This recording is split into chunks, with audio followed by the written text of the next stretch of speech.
ज़कात वक्त से पहले निकाल दें। अब वक्त तो आ ही गया, वक्त से पहले क्या, पहले अशरे में ज़कात निकाल दें, जितनी भी अल्लाह तौफीक दे ज़कात निकाल दें, पहले निकाल दें ज़कात, ताकि जिनको ज़कात मिल जाए, जिनको ज़कात मिल जाए वो लोग त्यौहार की तैयारी कर लें, कपड़े ख़रीद लें, इफ्तार और सहरी के अखराजात उनके पूरे हो जाएं।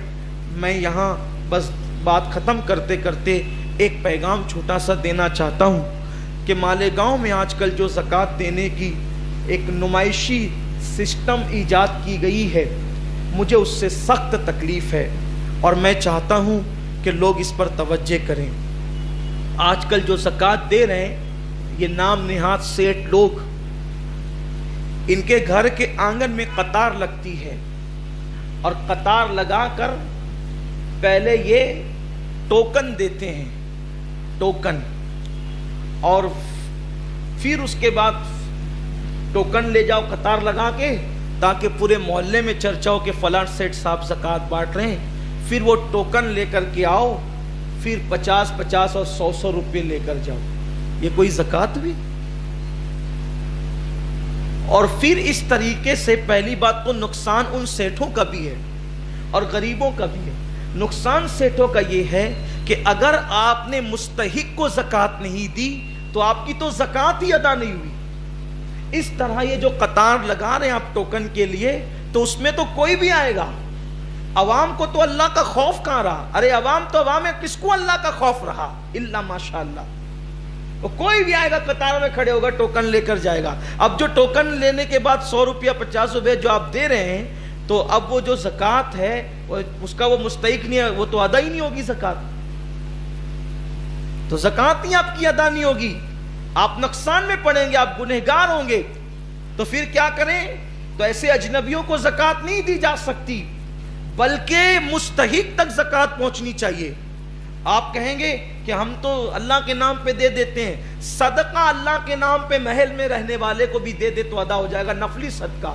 लेकिन ज़कात आपको ढूंढ कर देना होगा मुस्तहिक को। और ये 100-50 वाली ज़कात का सिस्टम नहीं,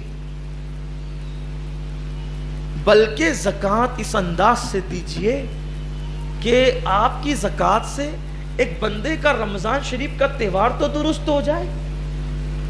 और 50-100 रुपए में उसका होना क्या है? उसका होना क्या है? बल्कि बेहतर तरीका यह है कि अपनी ज़कात के 3 हिस्से कीजिए। एक हिस्सा रिश्तेदारों में दीजिए, एक हिस्सा आम मोमिनीन को दीजिए, और एक हिस्सा मदरसों में जो दीनी तालीम के लिए चल रहे हैं वहां दिए जाएं, ताकि सब तक पहुंच सके।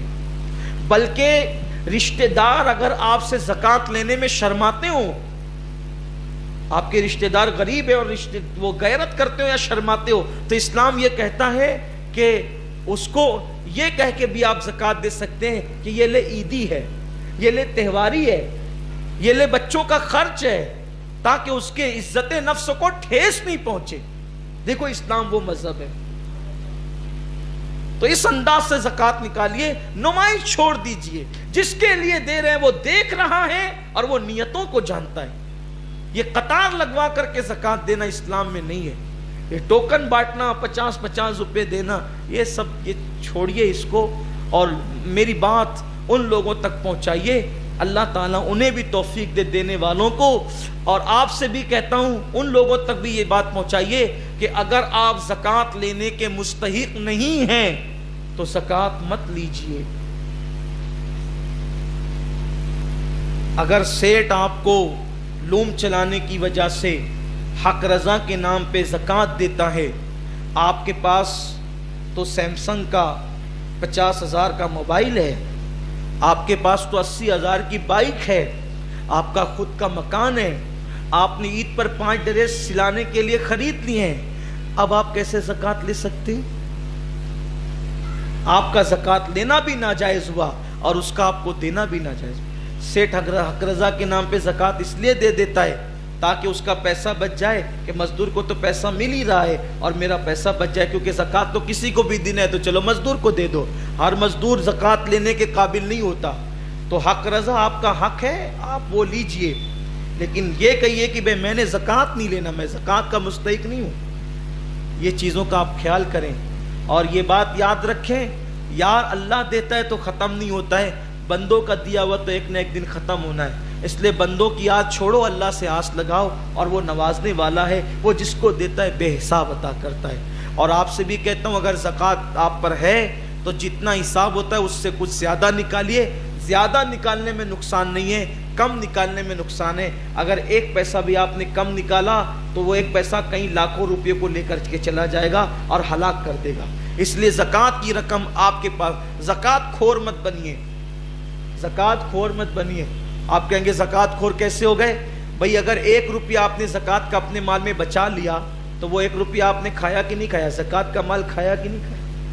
تو وہ 1 روپیہ لاکھوں روپے کو نقصان پہنچائے گا۔ جیسے اس کو یہ سمجھیے یہ زکوٰۃ مال کا میل ہوتی ہے، یہ مال کا میل ہوتی ہے، تو میلے چیز کو آپ صاف چیزوں میں رکھو گے تو بولو وہ اس کو میل لگائے گا کہ نہیں؟ یہ صرف سمجھانے کے لیے کرو، وہ میل لگائے گا کہ نہیں لگائے گا؟ تو ایسے ہی آپ کی رقم میں وہ زکوٰۃ کا پیسہ اب مال کی حیثیت سے، تو اس کو جلدی سے نکال دو اور پھر خوشخبری سنو۔ میرے آقا فرماتے ہیں جس نے زکوٰۃ دے دی اس کا مال اللہ کے قلعے میں محفوظ ہو گیا، اس کا مال اللہ کے قلعے میں محفوظ ہو گیا، تو جلدی سے نکال دو اور اپنے مال کو اللہ کے قلعے میں محفوظ کر لو۔ اللہ تعالیٰ سے دعا ہے کہ رب قادر و قدیر ہم سب کو عمل کی توفیق دے۔